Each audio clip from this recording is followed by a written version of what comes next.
பாஸ்கா காலம் 7வது வாரம் புதன்கிழமை. நற்செய்தி பகுதி யோவான் பிரிவு 17 அருள்வாக்குகள் 11-19 வரை. இயேசு இன்றைய நற்செய்தியில் தன்னோடு கடைசிரா உணவு உண்ட சீடர்களுக்காக மன்றாடுகிறார். அவர் தன்னுடைய தலைமை குருத்துவ இறைவேண்டலில் சீடர்களின் நல்வாழ்வுக்காக 4 வேண்டல்களை தந்தையிடம் முன்வைக்கிறார்.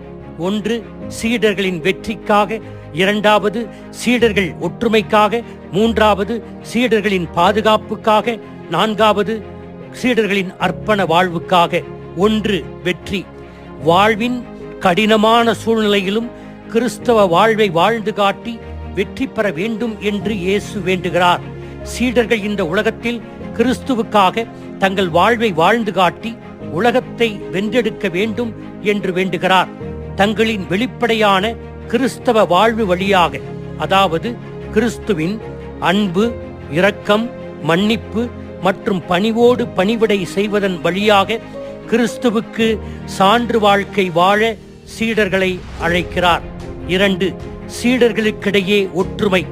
தந்தையே, நாம் இருவரும் ஒன்றாய் இருப்பது போல சீடர்களும் ஒன்றாய் இருப்பார்களாக என்று சீடர்களின் ஒற்றுமைக்காக வேண்டுகிறார். ஒருவரை ஒருவர் போட்டியாளர்களாக நினைத்து நற்செய்தி பணியை செய்யக்கூடாது. It is not competition, but it is contribution. அவர்கள் அனைவரும் ஒன்றாய் இருந்து கடவுள் தங்களிடம் கொடுத்த கொடைகளுக்கு ஏற்ப பணிவாழ்வை மேற்கொள்வதுதான் நற்செய்திக்கு அழகு, நற்செய்தியாளருக்கும் அழகு. எனவே எபேசியருக்கு எழுதிய திருமுகத்தில் 4வது பிரிவில் 4-6 வசனம் சொல்வது போல, நீங்கள் ஒரே ஒரு எதிர்நோக்கு கொண்டு வாழ அழைக்கப்பட்டிருக்கிறீர்கள். ஒரே எதிர்நோக்கு இருப்பது போல உடலும் ஒன்றே, தூய ஆவியும் ஒன்றே, அவ்வாறே ஆண்டவர் ஒருவரே, திருமுழுக்கு ஒன்றே, எல்லாருக்கும் கடவுளும் தந்தையானவர் ஒருவரே.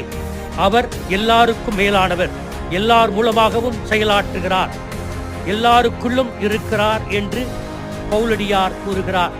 நாம் ஒருவரை ஒருவர் புரிந்து கொள்ள வேண்டும், பாராட்ட வேண்டும், ஒத்துழைக்க வேண்டும். கிறிஸ்தவத்தில் பிரிவுகள் இருப்பது என்பது ஒரு யதார்த்தம். கிறிஸ்துவின் உடலில் கூறு போட்ட இந்த பிரிவுகளுக்கு காரணமான வரலாற்று நிகழ்வுகளுக்கு நாம் இன்று ஒருவரை ஒருவர் குற்றம் சாட்டுவதில் எந்த பயனுமில்லை. கிறிஸ்தவர்களாகிய நாம் இன்று ஒவ்வொரு பிரிவிலும் உள்ள கோட்பாட்டு ஒற்றுமைகள், வேற்றுமைகள் இவைகளை மிகுந்த மரியாதையோடு கற்றுக்கொள்ள வேண்டும். பிறகு அதை தாண்டி அவர்களை அன்பு செய்யவும், முடிந்தவரை எல்லா வழிகளிலும் ஒத்துழைக்கவும் நாம் கற்றுக்கொள்ள வேண்டும். 3வது பாதுகாப்பு. இன்று உயிருக்கு உத்தரவாதம் இல்லை. இன்று கூட்ட நெரிசல் அதிகம்.